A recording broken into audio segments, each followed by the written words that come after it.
भारतीय राजनयिक देवयानी खोब्रागडे के साथ अमेरिका में हुई बदसलूकी का मामला किस कदर गर्मा गया है, इसका अंदाजा इस बात से लगाया जा सकता है कि नई दिल्ली स्थित अमेरिकी दूतावास के सामने से सारे पुलिस बैरिकेड हटा लिए गए हैं।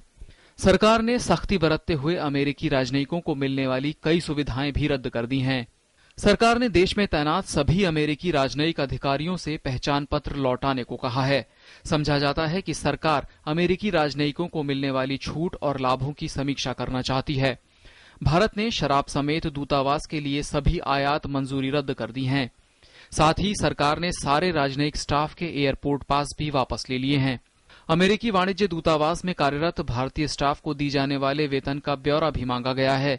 सरकार ने अमेरिकी स्कूलों के लिए सभी शिक्षकों के वीजा और अन्य ब्यौरे तथा उन स्कूलों में कार्यरत भारतीयों के वेतन और बैंक खातों का ब्यौरा तलब किया है। गृह मंत्री सुशील कुमार शिंदे समेत तमाम बड़े नेताओं ने अमेरिकी कांग्रेस के एक प्रतिनिधिमंडल से मुलाकात के कार्यक्रम को भी रद्द कर दिया।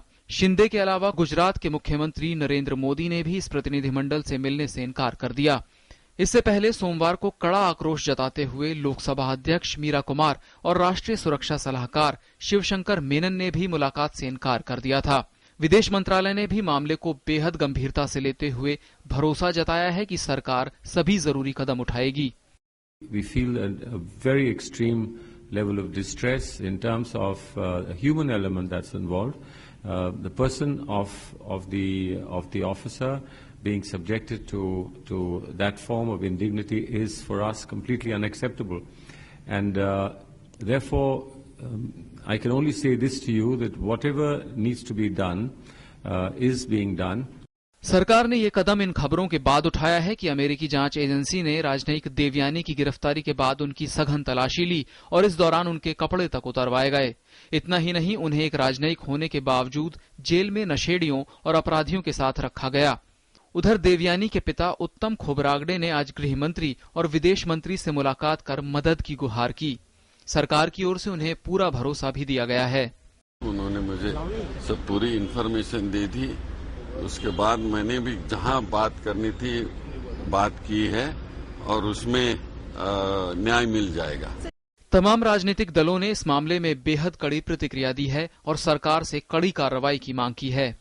This is savage, barbaric and despicable in the extreme. No words are strong enough to condemn this behavior of the US authorities. Devyani के साथ जो व्यवहार हुआ है वो अकल्पनीय है, क्योंकि डिप्लोमेट इन सारी चीजों से स्वतंत्र होते हैं, उन पर कोई कार्रवाई नहीं की जा सकती, इम्यूनिटी उनको प्राप्त है। भारत में जारी विरोध के बीच अमेरिका ने देवयानी के साथ जांच के दौरान हुई बदसलूकी को लगभग जायज बताया और कहा कि उनकी जांच के दौरान तय प्रक्रिया को ही अपनाया गया। अमेरिकी विदेश मंत्रालय की उप प्रवक्ता मारी हर्फ के मुताबिक राजनयिक सुरक्षा विदेश मंत्रालय के दायरे में है और देवयानी की गिरफ्तारी में उसने मानक प्रक्रियाओं का ही पालन किया। देवयानी को पिछले हफ्ते वीजा धोखाधड़ी के आरोप में सार्वजनिक तौर पर गिरफ्तार किया गया था। भारत ने फौरन ही कड़ी प्रतिक्रिया व्यक्त करते हुए अमेरिकी राजदूत नैन्सी पॉवेल को तलब किया था। सवाल यह है कि वरिष्ठ राजनयिक होने के नाते देवयानी को जो विशेष अधिकार मिलने चाहिए थे वो उन्हें क्यों नहीं दिए गए। अगर यही सलूक किसी अमेरिकी राजनयिक के साथ भारत में होता तो क्या अमेरिका उसे बर्दाश्त कर पाता। ब्यूरो इनपुट के साथ अमृतपाल सिंह की रिपोर्ट, डीडी न्यूज, दिल्ली।